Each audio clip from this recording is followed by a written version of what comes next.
Jubilee hills ఉప ఎన్నిక ఇప్పుడు రాష్ట్రంలో ఉత్కంఠను రేపుతోంది.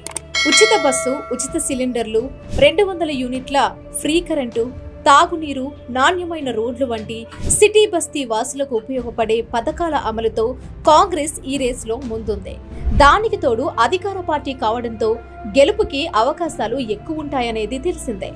గతంలో నగరంలో జరిగిన ఉప ఎన్నికల్లోనూ ఈ సమీకరణాలే పనిచేసి కంటోన్మెంట్ కాంగ్రెస్ ఖాతాలో చేరడం సైతం వీటికి బలం చేకూరుస్తోంది. ఈ నేపథ్యంలో బీఆర్ఎస్, బీజేపీ కన్నా కాంగ్రెస్ పార్టీ టికెట్ కోసం ఆశావాహుల జాబితా పెరుగుతోంది.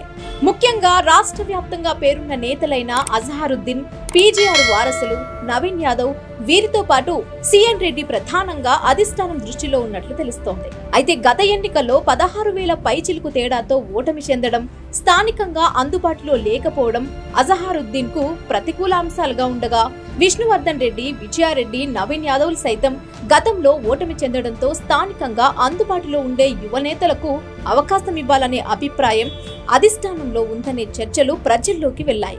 దీంతో రహమత్ నగర్ కార్పొరేటర్ గా ప్రజలకు నిత్యం అందుబాటులో ఉండే స్థానిక నాయకుడు సిఎన్ రెడ్డి పైనే అందరి దృష్టి ఉంది. ప్రతిష్టాత్మక ఐఏఎస్ఈ వంటి సంస్థ నుంచి ఉన్నత విద్యాభ్యాసం పూర్తి చేయడం, జూబ్లీ హిల్స్ నియోజకవర్గంలోని ప్రజలతో సత్సంబంధాలు, ప్రతి నాయకుడితో కలిసి పనిచేయడం, బస్తీలోని ప్రధాన సమస్యలపై సంపూర్ణ అవగాహన కలిగి ఉండటం, వీటన్నింటికి మించి సీఎం రేవంత్ రెడ్డితో గల సన్నిహిత సంబంధాలు, మొన్నటి సామాజిక న్యాయభేరి సభ సమయంలో ఏఐసీసీ ప్రెసిడెంట్ మల్లికార్జున ఖర్గే, కాంగ్రెస్ ప్రధాన కార్యదర్శి కేసీ వేణుగోపాల్లకు కాన్వాయ్ ఆపి మరీ సిఎన్ రెడ్డిని సీఎం రేవంత్ రెడ్డి పరిచయం చేయడం చూస్తుంటే ఉప ఎన్నికల్లో సిఎన్ రెడ్డికే కాంగ్రెస్ టికెట్ దక్కడం ఖాయమంటున్నారు. దీంతో జూబ్లీ హిల్స్ నియోజకవర్గం సైతం కాంగ్రెస్ ఖాతాలో చేరి అసెంబ్లీలో ఆ పార్టీ బలం మరింత పెరుగుతుందంటున్నారు విశ్లేషకులు.